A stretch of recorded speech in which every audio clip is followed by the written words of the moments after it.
శ్రీ రాహుల్ గాంధీ గారిని చూస్తే ఆయనకి ప్రధానమంత్రి అవ్వాలని ఆశ ఉంది. సంతోషం, అవ్వచ్చు, ఎవరైనా అవ్వచ్చు. కానీ ఆయన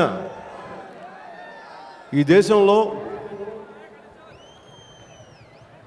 ఒక క్రికెట్ ఆడాలంటే జోనల్స్ ఆడాలి, చిన్న అండర్ 19 ఆడాలి, అండర్ 14 ఆడాలి, 21 ఆడాలి. తర్వాత అన్ని కుదిరితే జోనల్స్ ఆడి రంజీలకు ఫైనల్, అప్పుడు ఫైనల్గా 12 మంది జట్టులో ఉన్న సభ్యత్వం వస్తుంది. కానీ 120 కోట్ల మంది ఉన్న జనాభాకి, భారతదేశ జనాభాకి ప్రధానమంత్రి కావాలంటే ఇవన్నీ అవసరం లేదనుకున్నారేమో శ్రీ రాహుల్ గాంధీ గారు. అది ఆయన పద్ధతి.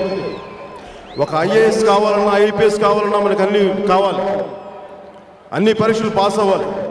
కానీ ప్రధానమంత్రికి అవ్వాలంటే మటుకు కేవలం కుటుంబ వారసత్వం ఉంటే చాలు.